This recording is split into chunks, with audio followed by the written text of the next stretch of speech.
At babasahin ko rin po sa salin ng NIV. Sabi po dito, binuhay nga kayong muli kasama ni Kristo, kaya sikapin niyong makamtan ang mga bagay na nasa langit, kung saan naroon si Kristo na nakaupo sa kanan ng Diyos. Doon niyo ito ng isip niyo at hindi sa mga makamundong bagay. Sapagkat namatay na kayo sa dati niyong buhay at ang buhay niyo ngayon ay nakatago sa Diyos kasama ni Kristo. Si Kristo ang buhay niyo at pagdating ng panahon na nahayag na siya, mahahayag din kayo at makikibahagi sa kapangyarihan niya at karangalan. Sabi po sa salin ng English ng NIV, since then, you have been raised with Christ, set your hearts on things above, where Christ is seated at the right hand of God. Set your minds on things above, not on earthly things. For you died, and your life is now hidden with Christ in God. When Christ, who is your life, appears, then you will also appear with Him in glory. Hallelujah. Purihin po ang pagkabasa sa salita ng Diyos. Purihin po ang salita ng Diyos. Sa konting background lang po, sa aklat ng Colosas, ang sumulat po nito ay si Apostol Pablo, kasama po si Timoteo noong taong 60 to 62 AD, habang siya ay nakakulong sa Roma. Sinulat niya po ito para sa mga mananampalataya ng Colosas. So, ang pangunahing mensahe po nito, ang isinulat ni Apostol Pablo ay upang itama ang maling kaisipan at ipakita ang kataas-taasang kadakilaan ni Hesukristo. Ang pangunahing katotohanan, si Kristo ang sagot at lahat. Nasa Kanya ang lahat ng kayamanan at karunungan, wala nang kailangang dagdag pa. Itong sulat po na to ay nahahati sa dalawang bahagi. Chapter 1 and 2, sino si Kristo? Ipinapakita kung gaano siya kadakila, kung bakit siya tapat. Chapter 3 and 4, paano mamuhay dahil kay Kristo. Dahil alam na natin kung sino siya, dapat magbago at umayos na rin ang ating pamumuhay at pag-iisip. Hallelujah! Purihin po ang Diyos. At gaya po ng ating binasa, sabi po dito, ito po yung pinakamahalagang bahagi kung paano natin isa sa buhay yung katotohanan ng matututunan po natin dito. Sabi po ni Apostol Pablo, kung binuhay na kayong kasama ni Kristo, binuhay kayong muli kasama ni Kristo. Ibig sabihin po, dahil tinanggap natin ang Panginoon bilang Panginoon at tagapagligtas, meron na tayong bagong buhay. Yung dating tayo ay patay na sa kasalanan at malayo na sa Diyos. Nasabi po sa 2 Corinthians 5:17, if anyone is in Christ, he is a new creation. The old has gone, the new has come. Behold, the new has come. At malayo sa Diyos ngayon ay binuhay na at nakipag-isa. Kayo na patay sa kasalanan at malayo. Ang dating kayo na patay sa kasalanan at malayo sa Diyos ngayon ay binuhay na at nakipag-isang buhay. Buhay na kay Kristo. Dahil nabago na ang inyong pagkatao, dapat na rin mabago ang ating mga pag-iisip. At dito po natin matututunan yung pinakamahalagang aral. Paano bumuo ng maka-Diyos na pag-iisip? Developing a godly mindset. So yun po yung title ng ating pag-aaralan sa umagang to, Developing a Godly Mindset. Hindi na po tayo dapat nakatuon sa mga bagay dito sa lupa. Sa kayamanan, sa kapangyarihan, sa opinyon ng iba. Sa halip, yung utos sa atin malinaw. Sabi, hanapin at ituon yung isip sa mga bagay na nasa taas, hindi po sa kisame, sa langit. Kung nasaan ang Panginoong Hesukristo, kung nasaan ang Panginoon. Dito rin natin matutuklasan yung mahalagang katotohanan. Namatay yung dati nating pagkatao at ang ating tunay na buhay ay nakatago at ligtas sa Diyos. At higit sa lahat, puno tayo ng pag-asa dahil darating ang araw na magpapakitang muli ang Panginoon at tayo ay makakasama niya sa kanyang kaluwalhatian. Binasa po natin yan sa verse 4. At si Kristo ang buhay niyo at pagdating ng panahon na nahayag siya, mahahayag din kayo at makikibahagi sa kapangyarihan niya at karangalan. Para mas maunawaan po natin ang lubusan, meron po akong ibabahagi sa inyo na 3 puntos. Dito po sa ating binasa. Sabi po, ulitin ko lang, sabi po dito, since then you have been raised with Christ, set your hearts on things above, where Christ is seated at the right hand of God. Set your minds on things above, not on earthly things. For you died and your life is now hidden with Christ in God. When Christ, who is your life, appears, then you also will appear with Him in glory. So number one, seek the things above. Verse 1, sabi doon, binuhay nga kayong muli kasama ni Kristo, kaya sikapin niyong makamtan ang mga bagay na nasa langit, kung saan naroon si Kristo na nakaupo sa kanan ng Diyos. Kung tayo nga ay binuhay na muli kasama ng Panginoon, yung hahanapin natin ay yung mga bagay na nasa langit. Kung saan yung kinaroroonan ng Panginoon. Kung saan naroon ng Panginoon na nakaupo sa kanan ng Diyos. Dito po, nire-remind tayo ni Apostol Pablo, if you were raised with Christ, bilang mga mananampalataya, may katotohanan po tayong tinanggap.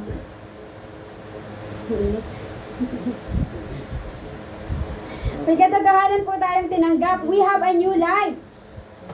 Diba po, yung 2 Corinthians 5:17. Yung dati nating pagkatao na makasalanan, wala na po. Namatay na. Naipako na sa krus. At tayo ay binuhay ng muli para magkaroon ng bagong pag-asa at bagong layunin. Sabi doon, yung sa Galatians 2:20.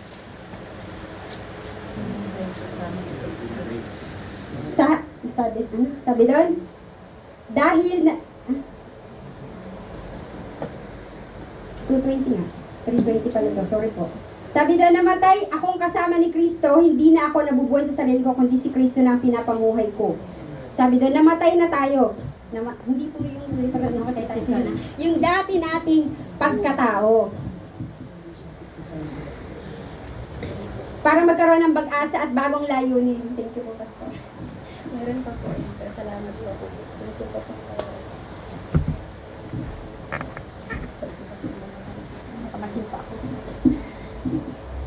Dahil nabago na yung ating pagkakakilanlan, dapat mabago rin yung ating hinahangad. So yung utos sa atin, seek those things which are above. Ano pong ibig sabihin? Things above. Hindi po ibig sabihin na tayo ay aalis sa mundong ito. Kundi, babaguhin natin yung priority at focus po natin. Things above, ito ay patungkol sa righteousness, love, peace, purity, God's will, at yung kaluwalhatian ng Diyos. Ito yung mga bagay na walang hanggan at hindi nawawala.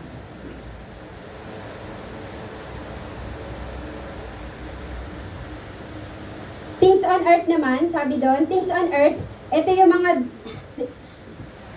mga tungkol sa wealth, pain, pleasures, power, pansariling kagustuhan. Ito yung mga bagay na panandalian at lumilipas. Sabi ng 1 John 2:15, 2:15 to 17. Mga bagay na walang hanggan at nawawala. Things on above. Things on above. Righteousness, yung katuwiran. Ito po yung pamumuhay natin ng tama. Malinis sa paningin ng Diyos. Hindi lang nakabase sa gusto natin, kundi nakabase sa kung ano yung nais ng Diyos sa buhay natin, sa kanyang utos. Love, pag-ibig. Yung wagas na pagmamahal ng Diyos at pagmamahal sa kapwa. Sabi po ng Mateo chapter 22 verse 37 to 39, love your God with all your heart and with all your mind. Love your neighbor. Mahalin mo rin yung sarili mo gaya ng pagmamahal. Mahalin mo rin yung kapwa mo gaya ng pagmamahal mo sa sarili mo. So yun po yung nais ng Diyos na makita sa buhay natin bilang tayo ay bago na.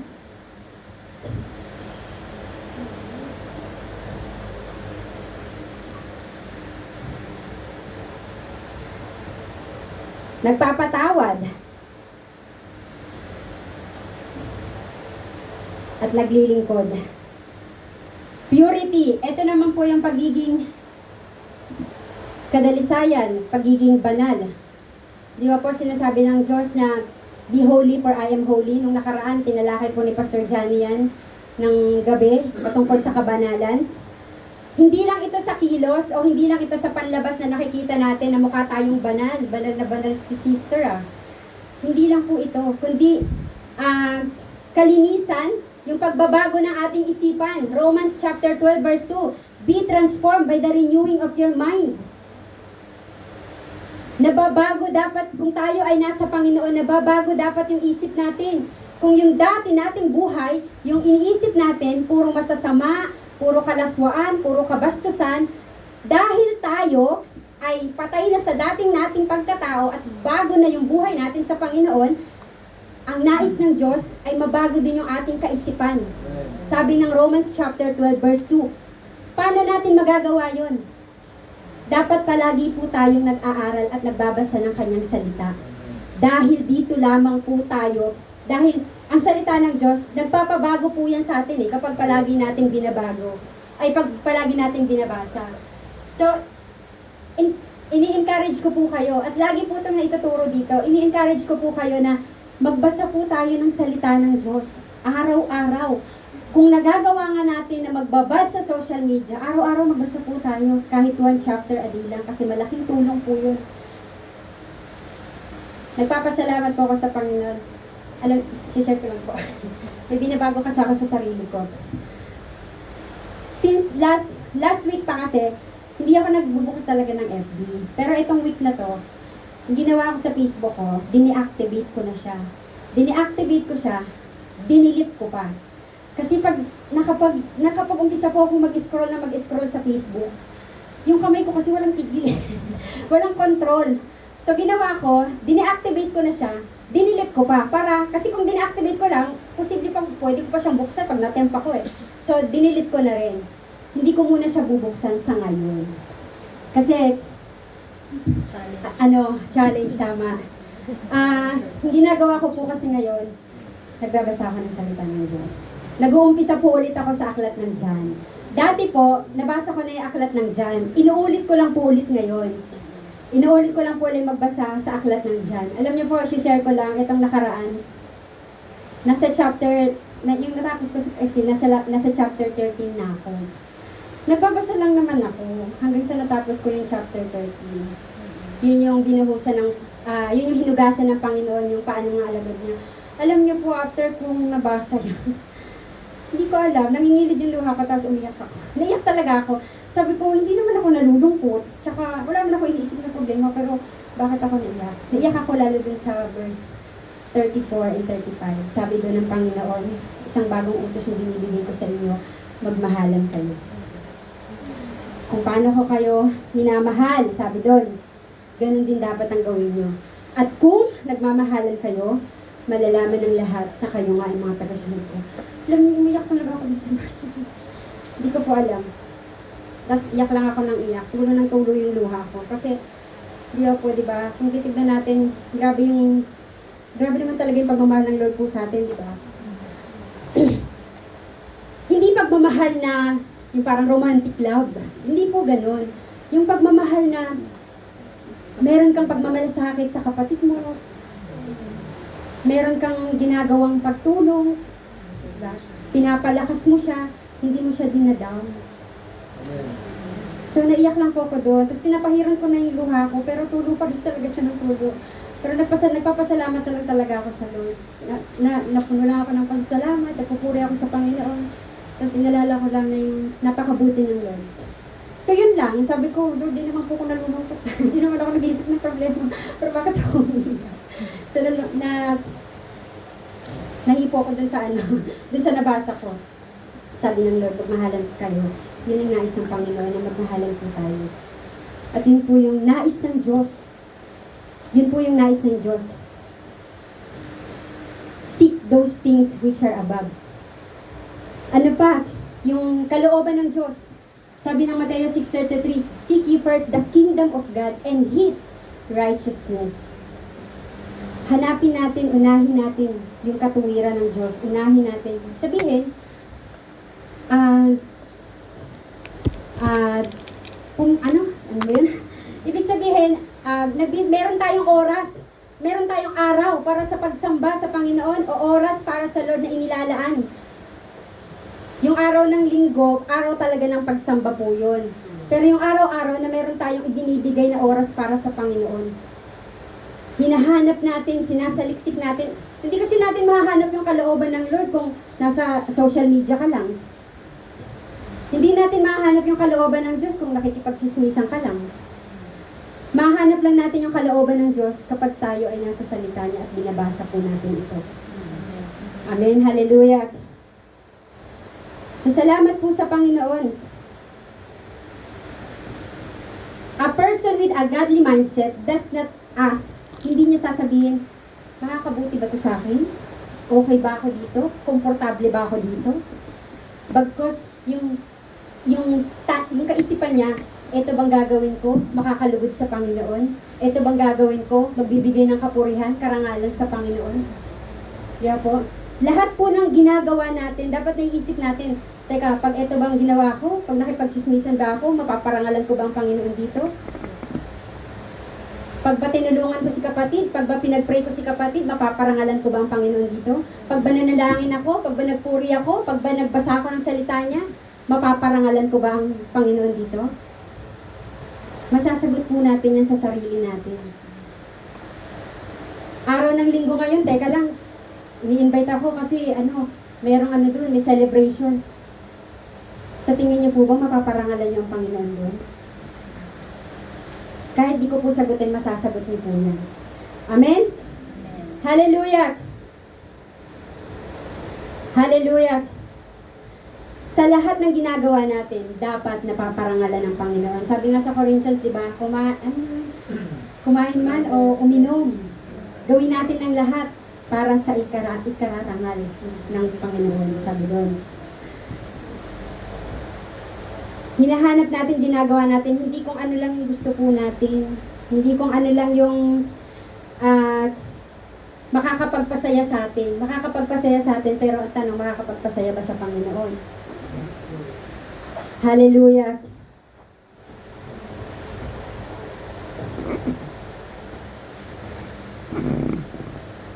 A godly mindset, yun. Yung merong maka-Diyos na kaisipan, sinasabi niya sa sarili niya, magbibigay ba ito ng honor sa Lord? Mapiplease ko ba ang God dito? Ang ating paghahanap at pag-iisip ay dapat laging nakatuon kung nasaan si Kristo. Dahil siya na ang may hawak ng buhay natin, hindi na po tayo. Siya rin dapat ang sentro ng ating mga hangarin. So parang lang po yan, parang sa isang sundalo. Ilustrasyon ako. Parang sa isang sundalo na itinalaga siya sa malayong lugar. Kaya po, kahit nasa gitna siya ng gera, gulo, yung hirap, pero yung isip at puso niya ay nasa bayan niya. Andun sa general niya. At sa misyon na binigay sa kanya, hindi siya namumuhay ayon lang sa gusto niya, kundi ayon sa utos ng kanyang pinagmulan. Ganon din po tayo. Nandito lang tayo sa mundo, pansamantala, pero yung isip at puso natin, dapat po laging nasa langit. Kung nasaan si Kristo.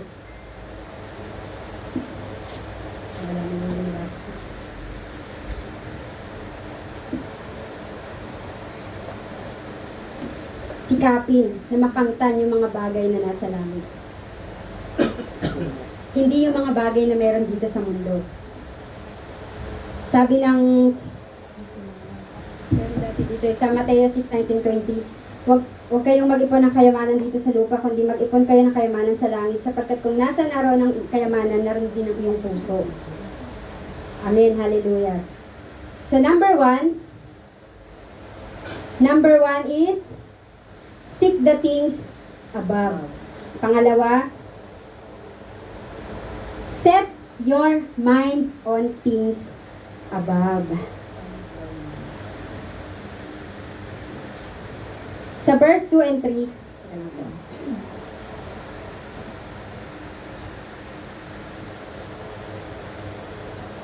set your mind on things above. Sabi sa verse 2 and 3, Doon nyo ito ng isip nyo at hindi sa mga makamundong bagay. Sapagkat namatay na kayo sa dati nyong buhay at ang buhay nyo ngayon ay nakatago sa Diyos kasama ni Kristo. Sabi doon, ituon nyo ang pag-iisip nyo sa mga bagay na nasa itaas at hindi sa mga bagay na nasa lupa. Sapagkat namatay na kayo at ang inyong buhay ay natatago na kasama ni Kristo. So, hindi lang po sapat na seek God things. Sabi dito, we must set our mind on them constantly. Tuloy-tuloy. Tuloy-tuloy. Sinasabi dito na dapat nating itoon o i-focus ang ating isipan. Ang kulit mo ang ating isipan, ibig sabihin ang nakatuon, yung nakakabit, hindi naaalis kahit anong mangyari. Pero di ba, parang ang hirap naman po. Kasi we are still in the flesh. Nasa laman pa din po tayo. At marami yung umaagaw ng atensyon. Andyan yung problema. Andyan yung pag may sakit ka, may karamdaman ka, may problema sa pamilya, may problema sa pinansya, may problema sa trabaho. Diba? Ang dami pong umaagaw ng atensyon ng ating isip. Ang daming mga alalahanin sa araw-araw. Napakadaling mapuno ng ang isip natin ng mga bagay na walang halaga sa mata ng Diyos.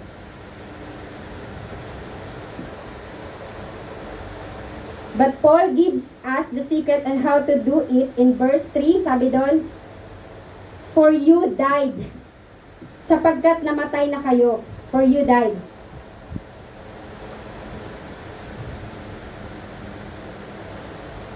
Ipinapakita lang nito na hindi na tayo yung nabubuhay sa sarili natin. So ano po yung ibig sabihin nito? The old way of thinking.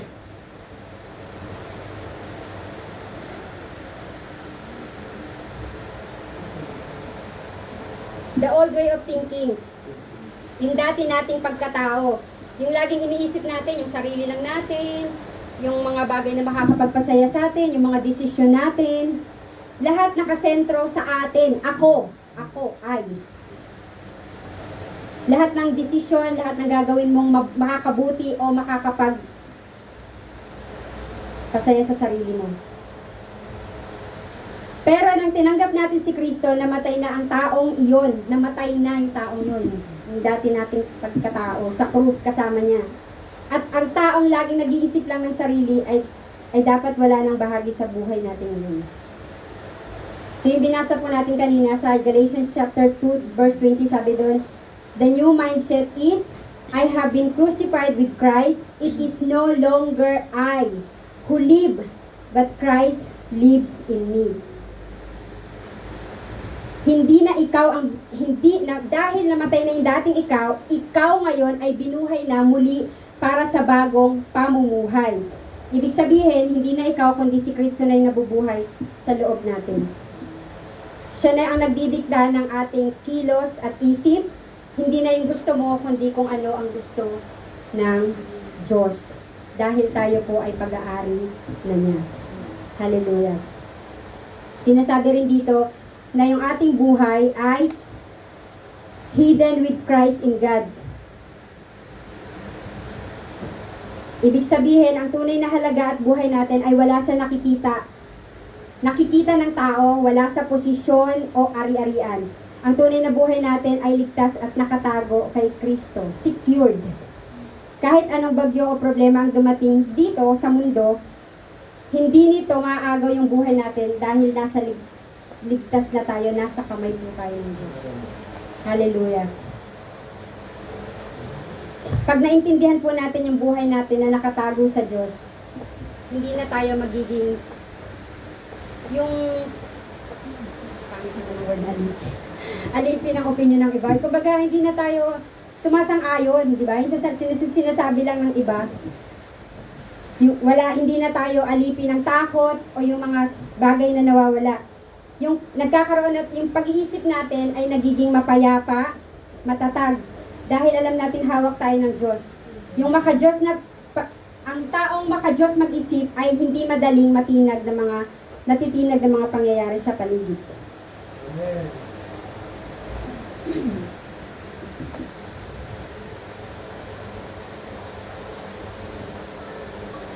parang ginto.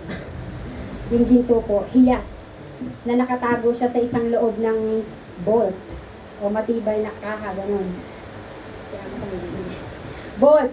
Kahit anong mangyari dyan, umulan, bumagyo, magulo sa labas, yung nasa loob ligtas, buo, hindi nasisira. Ganon din po yung buhay natin, nakatago at ligtas po tayo sa Panginoon. Kahit ano yung mangyari sa katawan, sa paligid, yung tunay na pagkatao natin at halaga ay ligtas sa Diyos. Hallelujah!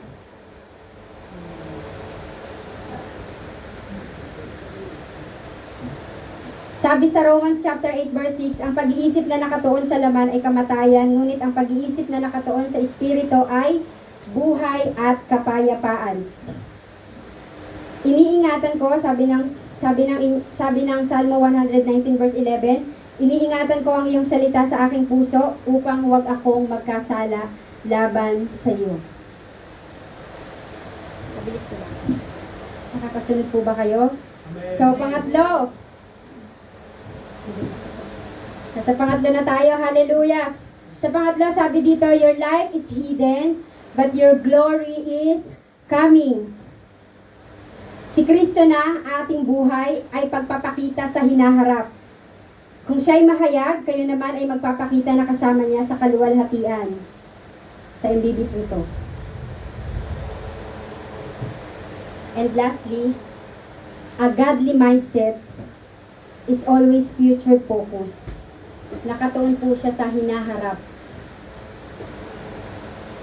Dahil alam niya na yung buhay dito sa mundo ay pansamantala lang at merong gantimpala na darating. Tunay na gantimpala na darating.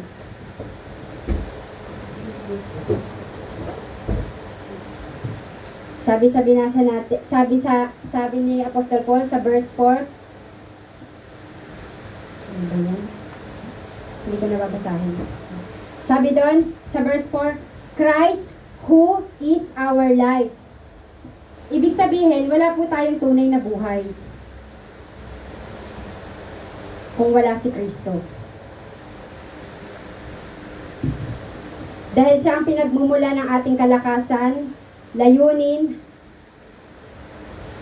at kung bakit po tayo nandito sa mundo. Siya yung dahilan siya ang Panginoon ang dahilan kung bakit po tayo nandito sa mundo. At merong pangako po dito, sabi dyan, at pagdating ng panahon na mahayag siya, mahahayag din kayo at makikibahagi sa kapangyarihan niya at karangalan. Sabi dito, Christ will appear again. Darating ang araw na babalik ang Panginoon. At sa araw na yon, tayo rin ay kasama niya. Sabi dito sa binasa natin, lahat po ng pagod, lahat ng paghihirap, lahat ng pagsasakripisyo, lahat po yan ay mapapalitan ng walang hanggang kagalakan at kapayapaan. Hallelujah. Yung ganitong pag-iisip, yung ganyang pag-iisip, nagbibigay po sa atin ng lakas ng loob. Kapag alam natin na may naghihintay na magandang kinabukasan, sa dulo ng lahat, mas madaling magtiis.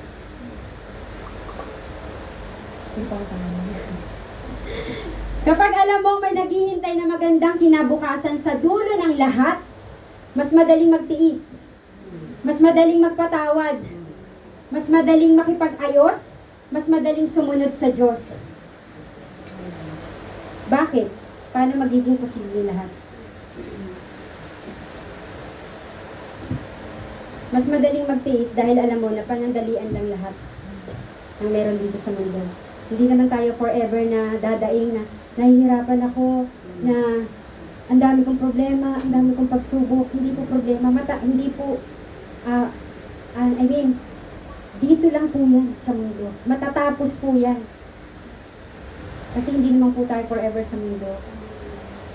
Walang forever. Sa Lord lang may forever. Amen? Mas madaling magtiis. Madali po ba magtiis? Sino po dito maraming tiisin? Amen. Madali po ba magtiis? Amen. Oh,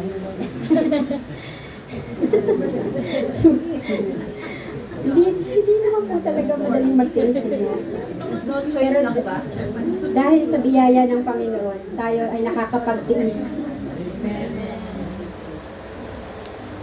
Parang paghahalin tulad lang din po yan sa atleta. Eh. Di ba dito sa Bible po meron, sa Corinthians yata yun, o sa Pilipos.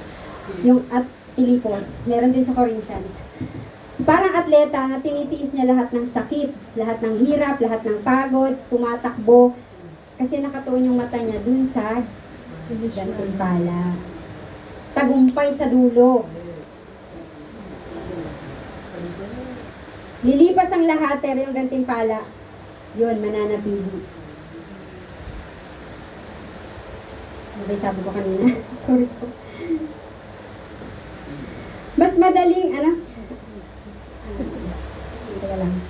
Mas madaling magpatawad. Naturo to ni Pastor Raymond nung nakaraan linggo ba yun? O nakaraan pa. Yung patungkol sa pagpapatawad. Mas madaling magpatawad kung meron kang kagalit, kung meron kang kasamaan ng loob, kung meron nakasakit sa'yo, anong damdamin mo. Dito lang yung sa lupa. Bakit mo padadalhin yan dun sa langit? Bakit mo padadalhin sa langit yung hinanakit mo? Bakit mo pasisiraan yung relasyon mo sa kapatid mo sa maliliit lang na bagay? Mas pipiliin mo na lang yung payapang isipan, tama po ba? Mas pipiliin mo na lang yung payapang isipan dahil alam mo, yung kapatid mo, magkakasama kayo niya sa kaluwalhatian balang araw.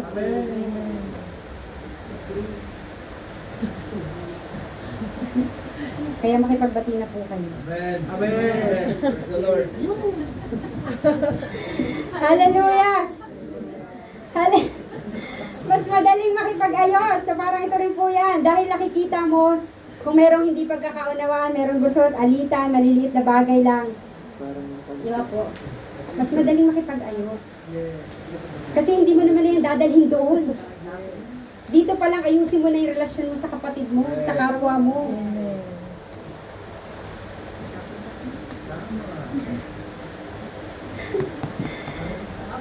Sayang naman kung masisira yung samahang walang hanggan. Dahil lang sa mga bagay na panandalian, lilipas din naman. Mas mahalaga po yung kapatiran, pagmamahalan, pagmamalasakitan, kaysa sa pagkakamali ng isa't isa. O, sabi nga ng Panginoon, magmahalan. Sabi mo sa katabi mo, I love you with the love of the Lord.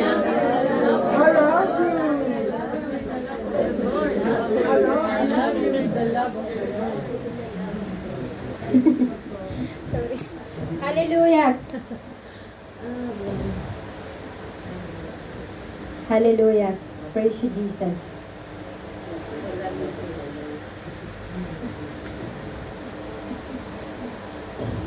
Kapag alam natin na may magandang naghihintay, na magandang kinabukasan sa dulo ng lahat na to, mas madaling sumunod sa Diyos. Agree po ba kayo? Amen. Mas madaling sumunod sa Diyos. Kahit mahirap yung utos niya. Kahit may sakripisyo, kahit pinagtatawanan ka, kahit inuusig ka, kahit pinaparatangan ka, kahit sinisiraan ka, sumusunod ka pa rin. Kasi yung kaisipan mo, hindi pang lupa.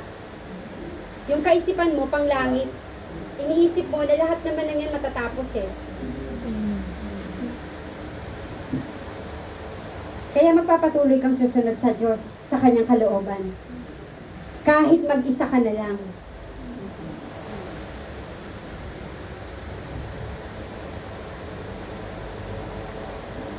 Kasi alam mo sa dulo, kalugod-lugod sa Diyos yung ginagawa mo.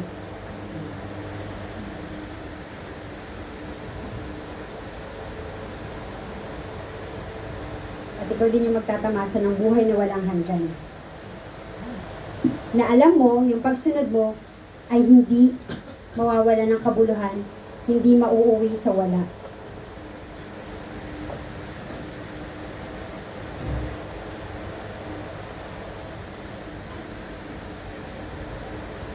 Parang ganito.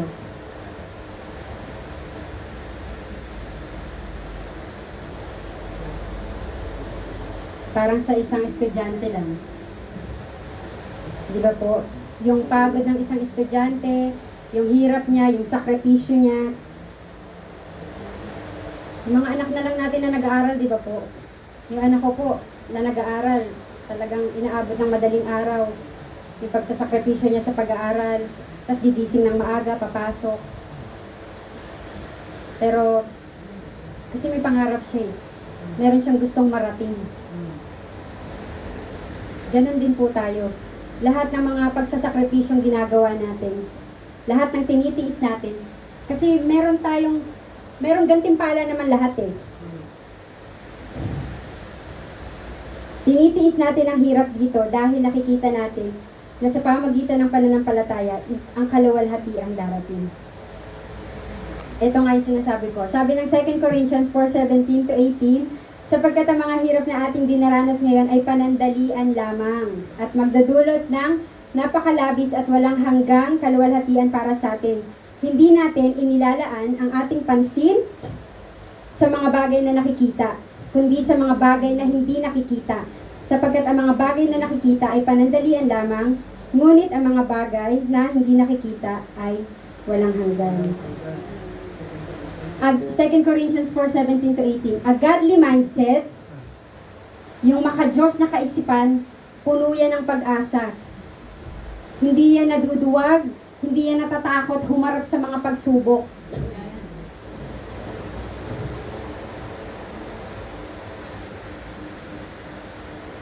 Dahil alam niya na lahat ng ito ay panandalian lang. At alam niyang kasama niya ang Diyos na may hawak ng buhay at kinabukasan niya. Amen. At hindi dito yung tunay nating tahanan. Doon sa langit. Hindi sa kisame. Doon sa langit. Hallelujah! Hallelujah! Hallelujah! So, nasa application na po tayo. Bilang application, meron po akong ibabahagi sa inyo. Paano ba natin sisimulan? At paano tayo magkakaroon ng godly mindset? Una, change your perspective. Tignan mo ang mga bagay, hindi base sa kung ano ang nakikita ng mata.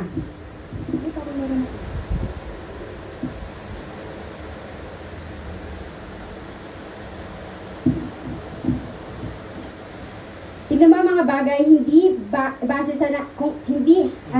base sa kung ano ang nakikita ng mata, kundi sa sinasabi ng salita ng Diyos.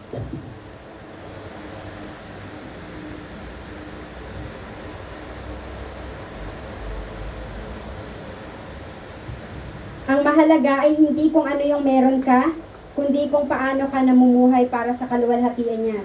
At sa bawat desisyon, piliin natin na maging kalugod-lugod po tayo sa Panginoon. Gawin ang mga bagay na makapagpapalugod sa Panginoon. Baguhin natin yung ating pananaw. Yung ating pananaw, change your perspective. Hindi nakabase sa kung ano yung sasabihin ng tao. Hindi tayo babase sa kung ano yung opinion ng iba, sa sinasabi ng iba, kundi lagi po tayong titingin sa salita ng Diyos. Lagi po nating i-check sa salita ng Diyos. Pangalawa, fill your mind with God's Word.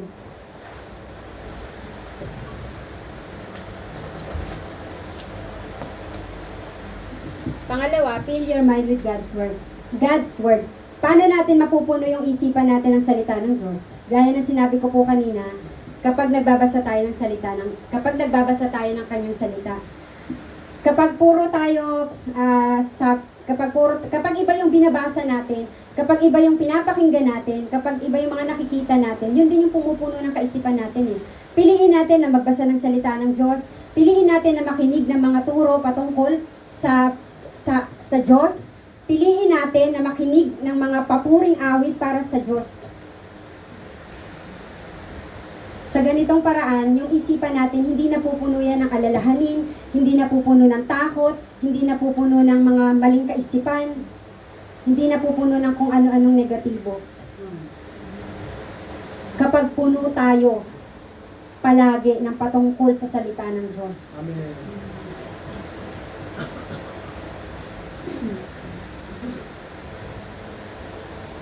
Kasi kung ano yung nakikita mo, kung ano yung pinapakinggan mo, kung ano yung binabasa mo, yun din yung nagiging gawa mo, yun din yung nagiging kilos mo, nagagaya mo.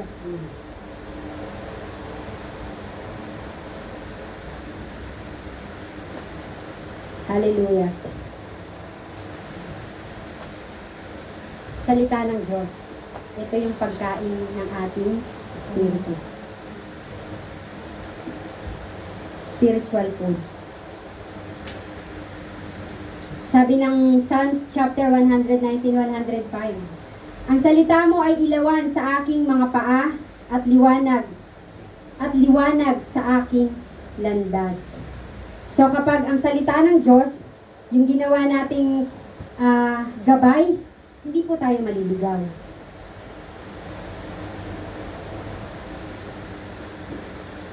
Palagi tayong nasa daan ng katotohanan. Amen?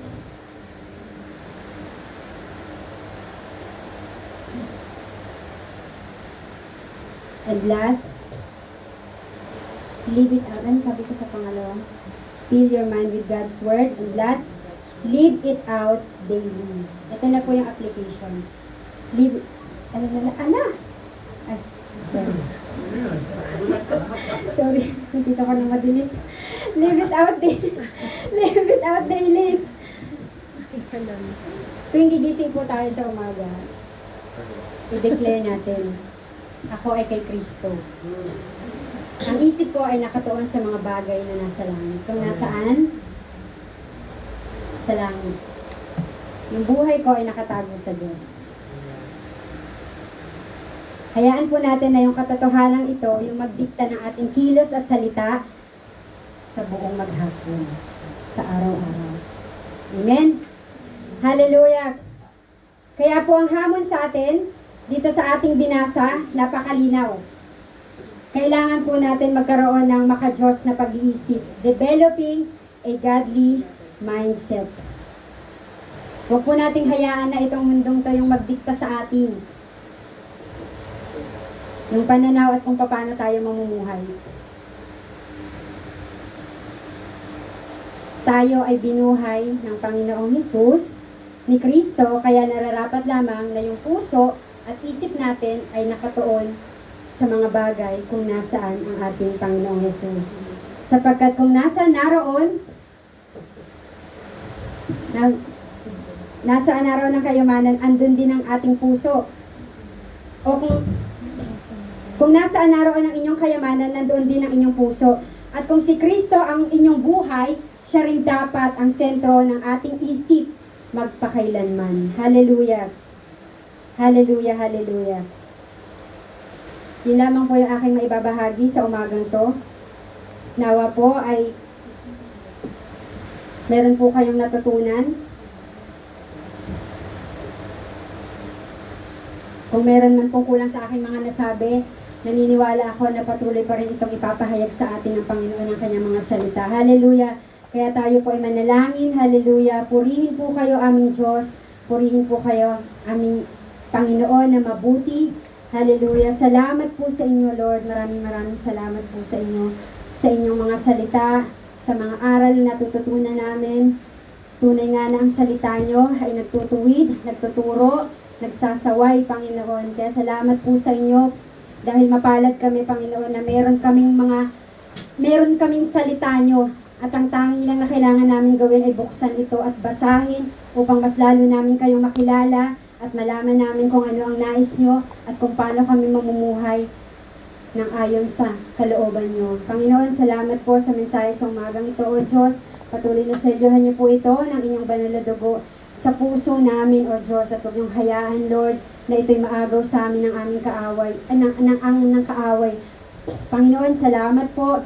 Palaging maging laman ng aming mga isipan, Lord, yung mga salita nyo, yung mga bagay na makalangit.